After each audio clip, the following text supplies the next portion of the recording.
foremost thing is radical acceptance. Second thing is work on yourself. Once you have radical acceptance, things are clear what you're dealing with. It will not be that difficult and painful for you to take that difficult decision. It will not be that painful for you. Yeah, going no contact will not be a big thing. Yeah, because you know what you're dealing with, and that person under any situation or circumstance is not going to change, and that person prioritizes himself, his needs, her needs, desire above all. Hello everyone, I hope everyone is doing good and taking good care of themselves. So a couple of days back, someone asked me, and that person asked me that I get to hear quite often, endure it and have patience. Time will change everything. What if the person is a narcissist? Yeah, what do I get in return? Yeah, after enduring and waiting for the right time to arrive, what am I going to see? What magic is going to happen? So we are going to try and answer that. And before I get going, I would request you all to like, share, subscribe the channel, hit the notification bell so you guys are updated whenever we put out a new content. So let me put it very straight. Yeah, no ifs, no buts, just the direct, honest stuff. Narcissists never change.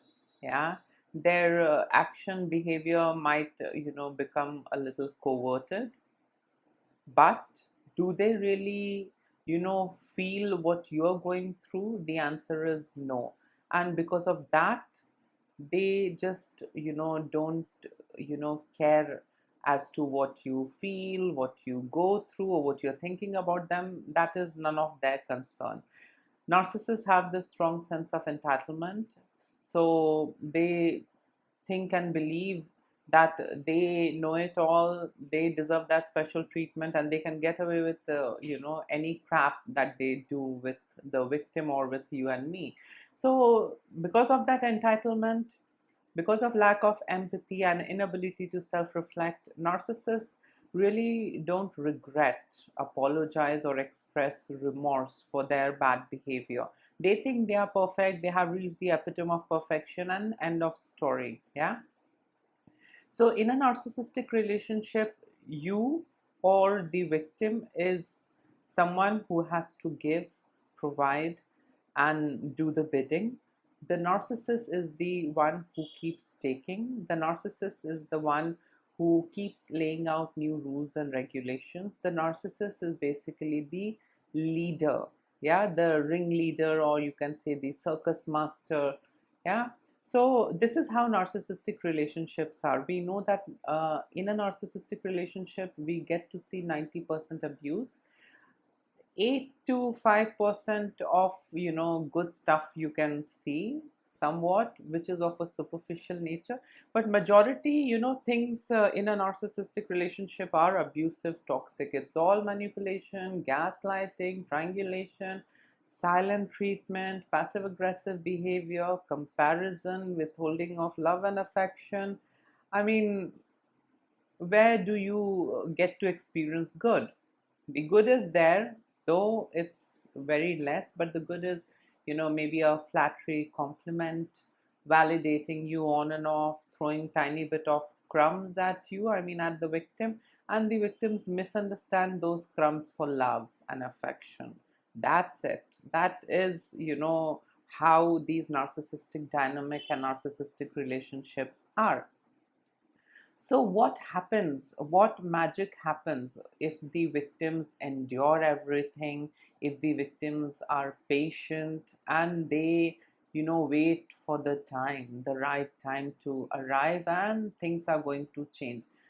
I mean, does anything change in reality? The answer is no. You are just stuck. You will be abused more, you will be mistreated more, and that's it. So these phrases that we get to hear, give it some time, give them another chance, things are going to change, endure it, you'll be rewarded in the afterlife. All of these stuff is basically to enable the narcissist. These are enabling phrases that we get to hear, and this is basically to empower the narcissist, not to empower you or me. No. Yeah, the entire idea and intention behind such phrases and statement is to protect the narcissist, to empower the narcissist, and to gaslight you, I mean the victim, yeah, so that you're confused. I mean, and you are even more confused when the narcissist, displays tiny bit of love and affection, flattery, compliment, takes you out for a vacation, gets you this and that. You are again, in that confused state. You are like, oh, but she does things for me, even though if she's abusive or toxic. So, then again, there is a run of cognitive dissonance that goes inside your head, and you just try and make sense. Yeah. We really don't want to believe that our beloved can be an abuser, perpetrator. We really find it difficult to believe that. Yeah. Someone with whom I am, that person is an abuser. Someone with whom I have spent my entire life is a perpetrator. It gets very difficult to digest that. It gets very difficult to accept that. Yeah. And this is because narcissistic relationships have a lot of cognitive dissonance. So the narcissist is not going to be wild all the time. Sometimes the narcissist is going to display and model good behavior. Yeah. And that is basically to keep you confused and keep you on hook. So coming back to the magic thing, what magic happens if you give time, if you stay in the relationship? Um, First thing, what happens is that you are stuck in the relationship, you are confused, and you are trapped. These statements, these phrases are basically to push you back into that abuse cycle. These statements, these phrases are not to empower you. These are used to gaslight you and empower the narcissist. So the first thing that happens, if you give time and if you're patient and if you're waiting for magic to happen, you are stuck in that relationship. Things become more dysfunctional. Yeah. You begin to lose your self-worth and self-respect. Yeah. You are gaslit on a regular basis, so your entire sense of self is distorted with all that manipulation and gaslighting. You lose a grip on reality, on your own reality. You begin to doubt your own feeling, you begin to question your own thoughts and feeling. And I mean, when you don't even trust yourself, you find it very difficult to trust others. So this is how a narcissist molds you by constantly gaslighting you, giving tiny bit of crumbs every now and then, again withholding all that love and affection, manipulating things, bringing in their enablers to do the talking, triangulating things, passive aggressive behavior, stonewalling. So nothing good happens when you are experiencing all of these stuff. Nothing good happens. So is there anything good that you can get or experience or have out of narcissistic relationship? The answer is no. The longer you are in a narcissistic relationship, the more damaged you become. Yeah. And then it becomes even more tedious and I would say tiresome to get onto or to walk onto the path of healing. That becomes even more challenging and painful. It's not easy. It's not that you just go no contact and yes, I'm all healed and everything is fine. No, it is not that easy. Yeah. So healing from narcissistic abuse is painful. It takes time, and it's not a overnight process. So coming back to this gaslighting phrase, endure it and have patience. Time will change everything. Time will not change anything. The narcissist is going to become more toxic and wild as how he or she ages. He or she is going to become more unbearable for you. You will, lose your own self. You will lose the ability to, collect yourself. You will lose that ability. You will just be scattered and shattered in pieces, and you will just be at the mercy of the narcissist. So nothing good happens. So don't buy these kind of gaslighting phrases. Give it time. Time is going to change everything. Endure it. You will be rewarded, maybe in this life or in the afterlife. All these are statements and phrases used by the enablers and the flying monkeys to enable the narcissist and to gaslight you. so that you are forever trapped in that narcissistic, relationship, and you have no escape plan because you're confused. You really don't know what you're dealing with. Yeah. So yes, nothing good happens. I mean, only bad stuff happens if you are in a narcissistic relationship, and if you keep giving them chances, if you keep waiting for the right time and miracle is going to happen. None of those things happen. So, be a little mindful, look out for the signs, and I mean, you have to make that difficult call. It's not easy. Sometimes there is a lot of collateral damage. Sometimes there is a lot that we lose. But when we walk onto the path of prioritizing our mental peace, I think it's a good exchange. It's a good trade. It's a good deal.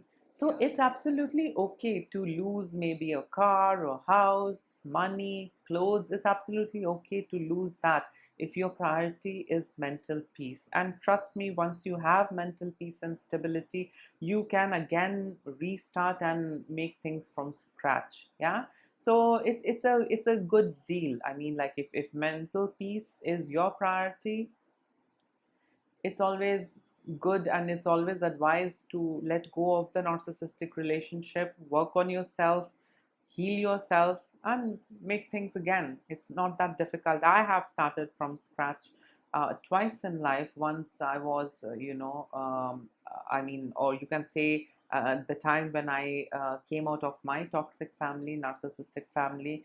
And the second time I restarted was when I came out of a toxic relationship, narcissistic relationship. So it's not that difficult. People are scared, and there is a lot of this. A thing around that at this age, how are you going to restart and all of this. But to tell you honestly, you can restart at any age, at any point of time. You just need to have that conviction. You need to have that, trust on your own self. And that's the reason, radical acceptance is very essential. If you So you need to have this radical acceptance that okay, he or she might be my father, mother, brother, sister, husband, wife, but before that, that person is a narcissist, a sociopath, or a psychopath, or someone who's suffering from BPD. You need to look out for the signs. So first they are a human who is suffering from some condition, and then they are whatever they are to you, like your mother, husband, wife, whatever it is. So I mean, narcissistic relationship itself is very damaging, and that's the reason whenever someone reaches out to me seeking support in navigating such a relationship, I always tell them that first look out for the sign and have radical acceptance. That person is not going to change. He or she is the way he or she is. Yeah. And they are not going to change, and they are not going to transform them, so that things will work out between you and them. No, such things are not going to happen. Yeah. So the first foremost thing is radical acceptance. Second thing is work on yourself. Once you have radical acceptance, things are clear what you're dealing with. It will not be that difficult and painful for you to take that difficult decision. It will not be that painful for you. Yeah. Going no contact will not be a big thing. Yeah. Because you know what you're dealing with, and that person under any situation or circumstance is not going to change. And that person prioritizes himself, his needs, her needs, desire above all. Yeah. So that person is not going to change. That itself gives closure to a lot of things that is inside of us. When we have radical acceptance, when we look at the signs, and when we have this radical acceptance, things transform. We you can say we go into a state where we start fixing ourselves. And then, I mean, if you're capable, if you're strong enough, if you're financially independent, you can go no contact. And trust me, no matter how much I say that emotionally disengage or try gray rock method, none of it works. I mean, for some time it might appear that these things are working, but again things will be back to square one. So the only solution to all that pain and misery is going no contact. Yeah, leaving the narcissist. At some point you have to, do it. That's the inevitable fact. We cannot deny that, no matter how much we say, establish boundaries, do this, do that, gray rock method, blue rock method, pink rock method. None of it works. Narcissists are expert individuals. They are extremely manipulative individuals, and they know what buttons to press. Yeah. And if you have spent longer time with them, they know your weaknesses and they know how to use your vulnerabilities against you. So the best thing is work on yourself, have radical acceptance, and say goodbye to them. Yeah. I mean, that's the only way forward. Otherwise, you can never ever make a healthy and a happy life for yourself if you are in touch with them, or if you are still connected to them. At some point, you have to let them go. Yeah. So yes, this was it. In case if you would like to add in something, you can always comment below. Till then, take care of yourself. Lots of love and blessings to all of you. And don't buy all these, gaslighting phrases. Give time. Things are going to change. You will be rewarded in the afterlife. Don't buy all of these things. This is basically to gaslight you. Yeah? So please take care of yourself. Lots of love and blessings to all of you. Bye.